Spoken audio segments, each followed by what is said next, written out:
नमस्कार, आप news for nation देख रहे हैं और मैं हूं आपके साथ युवराज।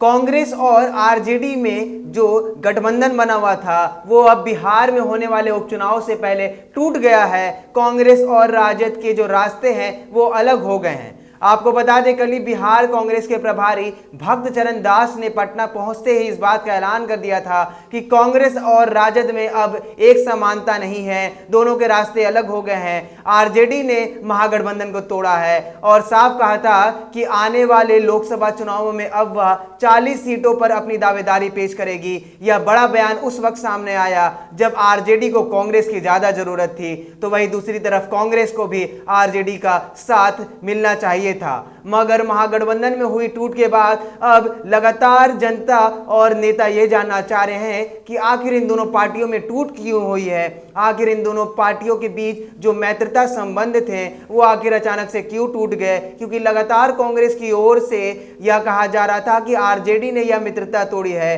तो लगातार आरजेडी की ओर से यह कहा जा रहा था कि बड़े भाई होने के नाते कांग्रेस ने उनकी बात नहीं मानी, इसी कारण उनको उनसे दोस्ती तोड़नी पड़ी। मगर अब यह साफ हो गया है और इनसाइड स्टोरी सामने आ गई है कि सिर्फ दो कारणों के कारण आरजेडी और कांग्रेस की जो मित्रता थी वो समाप्त हो गई है। दोनों के रास्ते उपचुनाव से पहले अलग हो गए हैं और अब दोनों तारापुर और कुशेश्वर स्थान की दोनों सीटों पर आमने सामने लड़ने वाले हैं। एक तरफ एनडीए है, दूसरी तरफ आरजेडी। तो अब कांग्रेस भी बड़े मोहरे के रूप में सामने आ रही है। कल ही कन्हैया कुमार ने यह ऐलान कर दिया है कि दोनों सीटों पर कांग्रेस की भारी मतों से जीत होने वाली है। देखिए हमारी इस रिपोर्ट में इस इनसाइड स्टोरी के बारे में कि आखिर किन दो कारणों से आरजेडी और कांग्रेस के बीच यह खाई और गहरी हो गई।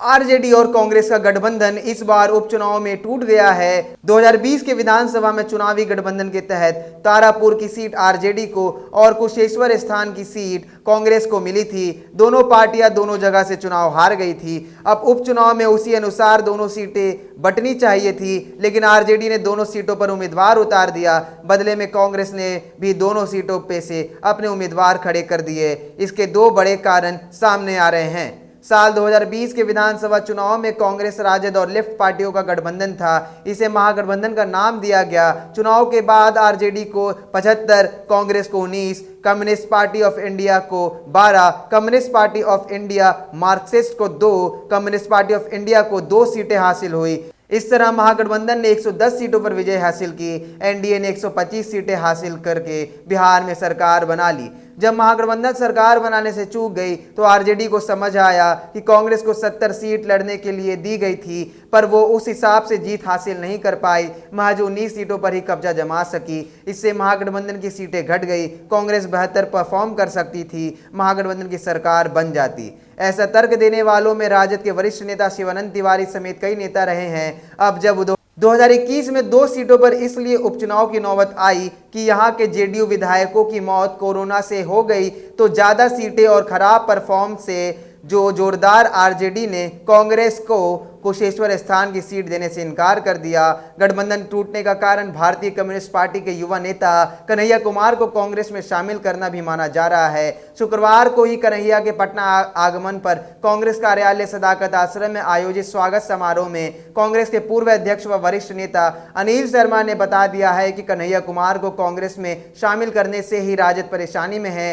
राजनीतिक तौर पर देखें तो लोकसभा चुनाव 2019 में कन्हैया कुमार अपने गृह क्षेत्र बेगूसराय से भाकपा के उम्मीदवार थे, लेकिन उस चुनाव में भाजपा के गिरिराज सिंह 4 लाख से ज्यादा मतों से चुनाव जीत गए। तीसरे स्थान पर वहां रहे थे राजद के तनवीर हसन। लालू प्रसाद के पास यह बड़ा मौका भाजपा को रोकने का था, लेकिन लालू प्रसाद ने अपना उम्मीदवार तनवीर हसन को बना दिया था। उस समय तेजस्वी यादव ने कहा था कि कन्हैया कुमार एक जाति विशेष और क्षेत्र विशेष के नेता है। साल 2020 में जब विधानसभा चुनाव का समय आया तो उस समय भाकपा ने कन्हैया कुमार को चुनाव प्रचार करने का बेहतर मौका नहीं दिया। तब राजनीतिक हलकों में इस बात की चर्चा खूब हुई थी कि तेजस्वी यादव के समानांतर कोई नेता चुनाव प्रचार में आए, यह राजद को मंजूर नहीं।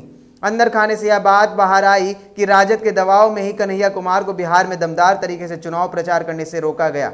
राजद ने कांग्रेस की 19 सीटों की परवाह किए बिना तारापुर और कुशेश्वर स्थान दोनों ही जगह अब उपचुनाव में अपने उम्मीदवार उतार दिए। अब कांग्रेस के प्रदेश प्रभारी अब बता रहे हैं कि कांग्रेस आने वाले समय में लोकसभा चुनाव भी सभी सीटों पर और विधानसभा चुनाव भी सभी सीटों पर खुद अकेले लड़ेगी। राजद और कांग्रेस दोनों की जो राजनीतिक मजबूरी है कि वे एक दूसरे का विरोध करें, तभी दोनों को वोट मिल पाएंगे।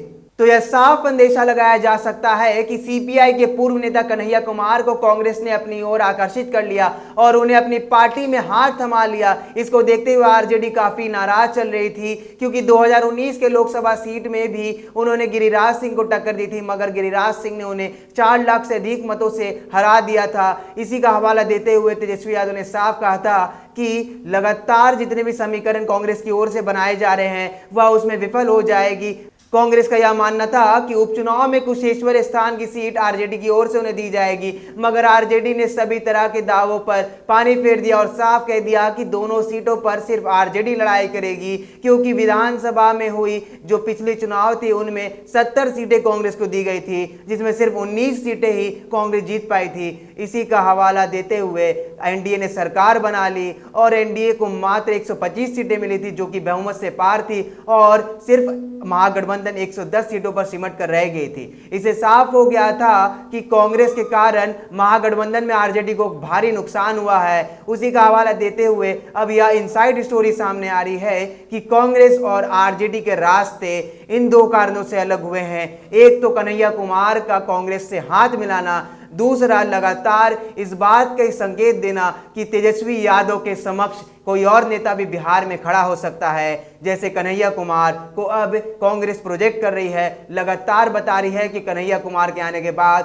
कांग्रेस का अस्तित्व एक बार फिर से ऊपर उठेगा, कांग्रेस एक बार फिर से बिहार में बड़ी पार्टी बनकर सामने आएगी। लगातार खबरों बने रहने के लिए आप देखते रहिए न्यूज़4नेशन। नमस्कार।